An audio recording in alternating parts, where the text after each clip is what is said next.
మీనం వారి కనుక చూసుకుంటే ఇప్పుడు ఉండేటువంటి గ్రహస్థితి మీకు ఎలా ఉంది? లగ్నంలో శని సంచారం ఏలినాటి శని నడుస్తుంది అనేటువంటిది ఒక దిగులుంది మీకు. 6లో కేతువు, 4లోకి వస్తున్నటువంటి గురువు, అలాగే దశమ స్థానంలోకి 7వ తేదీ నుంచి కుజుడు మారుతున్నాడు, భాగ్యంలో ఉన్నాడు ప్రస్తుతం. శుక్రుడు కూడా ఉన్నాడు అక్కడే భాగ్యంలోకి. 7వ తేదీ నుంచి బుధుడు కూడా వస్తున్నాడు, 12వ స్థానంలో రాహు.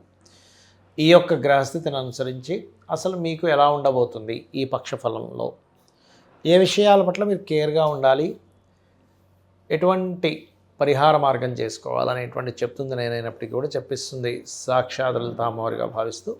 ఫస్ట్ ఆఫ్ ఆల్, ఎప్పుడైతే మీకు శని రాశిలో ఉన్నాడో కొంచెం బద్ధకము, లేజీనెస్, పోస్ట్పోన్ చేయడం జరుగుతుంటే వాటిని మీరు అధిగమించగలిగితే ఏలినాటి శని యొక్క ప్రభావం మీ మీద పడమన్నా పడదు, గుర్తుపెట్టుకోండి. అలాగే కాస్త మీరు ఎట్టి పరిస్థితుల్లో ఫస్ట్ వీక్ తర్వాత సెకండ్ వీక్ అప్పులు ఇవ్వడం తీసుకునే విషయంలో ఖచ్చితంగా జాగ్రత్తగా ఉండండి. కాకపోతే సెకండ్ వీక్ నుంచి ఎప్పుడైతే దశమంలోకి కుజుడు వస్తున్నాడో కొంచెం వర్క్ విషయంలో కూడా ఎక్కువ ప్రెజర్ ఉంటుంది, హెక్టిక్గా ఉంటాయి. దాన్ని మీరు అధిగమించడానికి శని కుజ గ్రహాల దగ్గర దీపారాధన చేయండి. కొత్త వాహన యోగాలు, గృహయోగాలు, కన్స్ట్రక్షన్ చేయడానికి అనుకూలత అన్నీ ఏర్పడుతుంది, కానీ ప్లానెడ్గా చేయండి. లేనట్లయితే ఏదో గృహం తీసుకోవడం, వాహనం తీసుకోవడం, లేదా స్థలం తీసుకోవడం, దానివల్ల మళ్ళీ ఇంకో లిటిగేషన్ ఏర్పడుతూ ఉంటుంది. అలాగే ఎందుకంటే ఏలినాటి శని నడుస్తుంది కాబట్టి కొంచెం ఆ స్లో మూమెంట్స్ ఉంటూ ఉంటాయి. అలాగే కాస్త సంతానాన్ని విదేశాలకు పంపించాలనే ప్రయత్నం మాత్రం ఫలిస్తుంది, అందులో ఎటువంటి సందేహం లేదు. మీరు కూడా విదేశాలకు వెళ్ళాలనే ప్రయత్నం ఫలిస్తుంది. కాస్త అప్పుల విషయంలో సెకండ్ వీక్ నుంచి జాగ్రత్తగా ఉండమన్నాను. అక్కడ మీరు గణపతి ఆలయానికి సూర్య నమస్కారాలు చేస్తూ ఉంటే రెగ్యులర్ లైఫ్లో ఏవైతే ఆటంకాలు ఉన్నాయో అవి కూడా ఖచ్చితంగా తొలగుతాయి. ఇక మీరు నిత్యము చేయవలసినటువంటి దేవత ఆరాధన ఏమిటి అని చెప్పి చూసుకున్నట్లయితే మీరు రాజరాజేశ్వరి అమ్మవారి ఆరాధన చేయండి. కొంచెం బ్యాంక్ ట్రాన్సాక్షన్ చేసేటప్పుడు కొంచెం జాగ్రత్తగా ఉండండి. గురువులతోని, తండ్రితో కూడా కొంచెం వరకు కొన్ని డిస్టర్బెన్సెస్, డిస్ప్యూట్స్ ఇవి కనబడుతున్నాయి కాబట్టి ఈ యొక్క విషయంలో జాగ్రత్తగా ఉండండి. లాంగ్ జర్నీ చేసేటప్పుడు కూడా కొంత జాగ్రత్త వహిస్తూ ఉండాలి. బికాజ్ ఆఫ్ లాంగ్ జర్నీ ప్లేస్లో కుజుడు ఉన్నాడు, శుక్రుడితో ఉన్నాడు. దీనివల్ల ఏంటంటే లాంగ్ జర్నీస్లో కొంతమంది పరిచయాలు కూడా ఏర్పడతాయి. కాకపోతే ఇక్కడ ఈ గురువారాలు, ముఖ్యంగా గురు, శని, మంగళవారాలు వాహనం మీద వెళ్ళేటప్పుడు మరింత జాగ్రత్తగా ఉండాలి. ఇక మీరు నిత్యము చేయవలసిన దేవతారాధన రాజరాజేశ్వరి అమ్మవారి యొక్క ఆరాధన. గోవులకి బెల్లము, క్యారెట్స్ తినిపిస్తుండండి. ఏలినాటి శని ప్రభావం నుంచి బయటపడాలి అంటే మీరు ఓం అనాకలిత సాదృశ్య చుబుక శ్రీ విరాజితాయ నమః అనే లలిత సహస్రనామాలు చేయండి, ఖచ్చితంగా బాగుంటుంది. జాతక చక్రంలో చాలామంది అనవసరమైనటువంటి భయభ్రాంతులు ఏ విషయంలో పెట్టుకుంటున్నారు, వాటిని చాలా సింపుల్ టెక్నిక్స్ అలా తగ్గించుకోవచ్చు చెప్తాను. ఫస్ట్ ఆఫ్ ఆల్ మిత్స్ అంటారు, అంటే అపోహలు. ఏమిటంటే అపోహలు, ఒకటి ఏలినాటి శని నడుస్తుంది, అర్ధాష్టమ శని నడుస్తుంది, అష్టమ శని నడుస్తుంది, దానివల్ల నా జీవితం మొత్తం ఒక రకమైన టర్న్ అయిపోయింది అంటారు. కానీ ఒకటే గుర్తుపెట్టుకోండి, శని ఈజ్ కర్మకారక ప్లానెట్. ఆయన కర్మాన్ని అందిస్తూ ఉన్నాడు. ఈ విషయంలో నేను చాలాసార్లు ఉదాహరణ చెప్పాను. ఏమండి, స్వర్గీయ ఎన్టీ రామారావు గారు ఏలినాటి శనిలోనే సీఎం అయ్యారు, జగన్ గారు అష్టమ శనిలోనే, అండ్ అట్లాగే మనకి చంద్రబాబు నాయుడు గారు కావచ్చు, పిఎం మోడీ గారు కావచ్చు, వీళ్ళందరూ అనేకమైన ప్రెసిడెంట్లు కూడా అయ్యారు. కాబట్టి శని అనగానే వెంటనే మీరు శ్రమనిస్తాడు, స్ట్రెస్ ఇస్తాడు, అంతేగాని మొత్తం జీవితాన్ని ఎందుకు పనికి రాకుండా చేయడం అనే విషయం చెప్తున్నాను. ఎందుకంటే ఈ మాట చెప్తున్నాను, చాలామంది శని నడుస్తున్నప్పుడు వివాహం చేసుకోవడానికి భయపడుతున్నారు. యాక్చువల్లీ ఇచ్చేదే అప్పుడు. ఎందుకంటే మీకు ఒక బాధ్యత, ఒక కర్మలోకి ఎంటర్ అవ్వాలి, ఒక కొత్త కర్మలోకి ఎంటర్ అవ్వాలి, వివాహం అనే కర్మలోకి ఎంటర్ అవ్వాలి. ఉద్యోగాలు కూడా అప్పుడే ఇస్తాడు, ఎందుకంటే ఉద్యోగం అనే కర్మలోకి ఎంటర్ అవ్వాలి. సంతానం కానివ్వండి, ఎందుకంటే సంతానం పొందేటువంటి స్త్రీమూర్తి, అదేవిధంగా పురుషుడు కానీ అక్కడి నుంచి కొత్త బాధ్యతలు వస్తాయి. కాబట్టి దయచేసి ఏలినాటి శని ఉంది కదా అనే భయం కాకుండా ఓం అనాకలిత సాదృశ్య చుబుక శ్రీ విరాజితాయ నమః చేసుకోండి. అలా కాకుండా ఒక్కొక్కరికి ఒక్కో రకమైనటువంటి ఇబ్బందులు పడుతూ ఉంటారు. ఎలాగా ఉద్యోగం రావట్లేదు, అప్పుడు మీరు ఏం చేస్తారంటే మీ దశమ స్థానం ఎలా ఉందో చూడండి. మీ 10th లార్డ్ అంటారు, 10th లార్డ్ బాగున్నాడు, మంచి కెరీర్ ఉంటుంది. అలా కాకుండా సెకండ్ లార్డ్ పాడయ్యాడు, 10th లార్డ్ బాగున్నాడు, అప్పుడు ఏమవుతుంది, కెరీర్ బాగుంటుంది కానీ అందులో వచ్చే ఇన్కమ్ సరిగ్గా శాలరీస్ ఇవ్వరు. ఉద్యోగం ఉందండి కానీ శాలరీ రావట్లేదు అంటే అప్పుడు సెకండ్ లార్డ్కి సంబంధించిన రెమెడీ చేసుకోవాలి. అంటే ఏమిటి, లలిత సహస్రనామాల్లో ఓం సంపత్కరీ సమారూఢ సింధుర వ్రజ సేవితాయే నమః అని చేసుకోండి. లేదండి జాబే రావట్లేదు అని అనుకున్నప్పుడు ఓం మాణిక్య మకుటాకార జానుద్వయ విరాజితాయ నమః.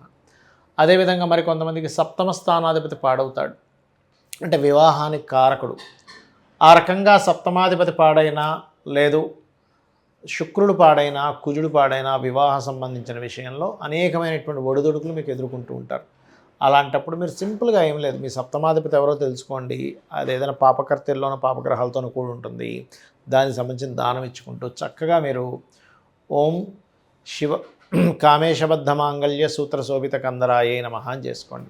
అలా కాదండి, వివాహం అయింది కానీ సఖ్యత లేదు, భార్యాభర్తల మధ్యన ఎప్పుడు ఏదో గొడవ నడుస్తుంది అన్నప్పుడు, అండర్స్టాండింగ్ సరిగా లేదంటే దాని అర్థం ఏమిటంటే ఇద్దరి మనస్కారకులు పాడయ్యారు, బుద్ధికారకుడు కమ్యూనికేషన్స్ కారకుడు లేదా అట్రాక్షన్ జోన్స్ అక్కడ కలవలేదని అర్థం అనమాట.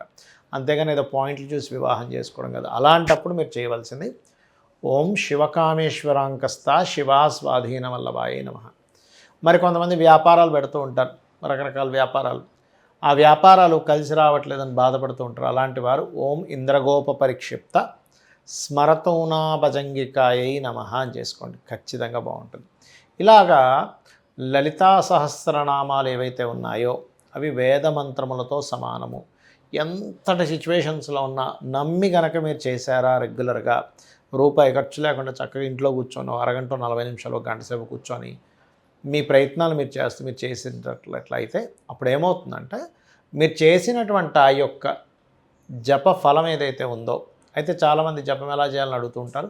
చక్కగా మీరు పంచోపచార పూజ చేసేసుకొని గంధం, పుష్పం, ధూపం, దీపం నైవేద్యం పెట్టేసిన తర్వాత ఆవాహనం చేసి పంచోపచార పూజ చేసేసిన తర్వాత కూర్చొని జపం చేసుకోండి. అప్పుడు ఖచ్చితంగా మీరు ఏదైతే సంకల్పం కోసం, అది ఉద్యోగమా, వ్యాపారమా, లేకపోతే సంతోషంగా లేరు, కొంతమంది చూడండి ఎన్నున్న ఆనందంగా లేవంటాం, అలాంటప్పుడు కూడా ఓం ఇంద్రగోప పరిక్షిప్త స్మరతూనాభజంగికాయ నమః చేసుకోవచ్చు, తప్పేం లేదు. ఈ రకంగా మీరు కనుక చేసినట్లయితే 100% ఇబ్బంది పోతుంది. అయితే ఇంకొంతమందికి ఒక చిన్న అపోహ ఉంది, ఏమిటది అంటే కాలసర్పయోగము. ఏమండి నాకు కాలసర్పయోగం వల్ల ఇలా అయిపోయింది నా జీవితం అంటూ ఉంటారు. శాస్త్రంలో ఎక్కడా కూడా కాలసర్పయోగాన్ని జన్మజాతకానికి అప్లై చేయమని లేదు, గుర్తుపెట్టుకోండి. అది కేవలం కాలంలో జరిగే అంశాలు. అంటే పలానా దగ్గర యుద్ధం జరిగింది, మనకి విపరీతమైన తుఫాన్లాగా వర్షాలు వచ్చాయి, కరోనా లాంటి వ్యాధులు వచ్చాయి, ఇటువంటి విషయాలకి సంబంధం ఉంటుంది, గుర్తుపెట్టుకోండి. ఇటువంటి విషయాలకు మాత్రమే ఉంటుంది, కానీ అన్నిటికీ కాదు. ఇది ప్రధానంగా మీరు జాగ్రత్త తీసుకోవాల్సిన అంశం.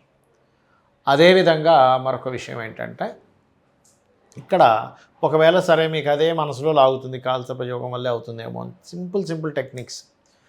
నవగ్రహాల్లో రాహుకేతువుల దగ్గర దీపారాధన చేయండి, పాయింట్ నెంబర్ 1. రెండవది, మీకు రావి చెట్టు ఉంటుంది మనకి టెంపుల్స్లో, ఆ రావి చెట్టు దగ్గరికి వెళ్ళి అక్కడ మీరు ప్రదక్షిణం చేసి వాటి మీద సర్ప ప్రతిష్ఠ చేసినవి ఉంటాయి, వాటి మీద పసుపు కుంకుమ గంధం కలిపిన వాటర్ పట్టుకొని ప్రదక్షిణం చేసి వాటి మీద వెయ్యండి. 5 చేయొచ్చు, 3 చేయొచ్చు, 5 చేయొచ్చు, 9 చేయొచ్చు, 11 ప్రదక్షిణాలు కూడా చేయొచ్చు, లేదంటే 21, 41 కూడా చేయొచ్చు ప్రదక్షిణ. ఇన్నే చేయాలని భయపడకండి. అలాగే మీకు మరీ ఎక్కువగా లేదు, కొంతమందికి ఎంత చెప్పినా కూడా వాళ్ళకి మైండ్లో ఉండిపోతుంది, లేదండి నా కాలసర్పయోగం వల్లే నాకేం కలిసి రావట్లేదు అంటారు. అలాంటప్పుడు ఇంకా బెస్ట్ రెమెడీ కాళహస్తికి వెళ్ళిపోండి. కాళహస్తికి వెళ్ళి రాహుకేతువులతో పాటు అక్కడ ఈశ్వరుడు ఉన్నాడనే విషయం మర్చిపోకండి. ఆ పరమేశ్వరుడి యొక్క అనుగ్రహంతో మన దోషాలు పోతూ ఉంటాయి. రాహుకేతువులతో పాటు గుర్తుపెట్టుకోండి. ఇలా చేయండి, ఖచ్చితంగా మీకు ఏదైతే దోషం ఉంటుందో పోతుంది. దీంతోపాటు ఫైనాన్షియల్గా ఎక్కువ ఇబ్బంది పడేటువంటి వారు ఇంట్లో తెలియకుండానే ఉత్తరంలో దోషం ఉంటుంది.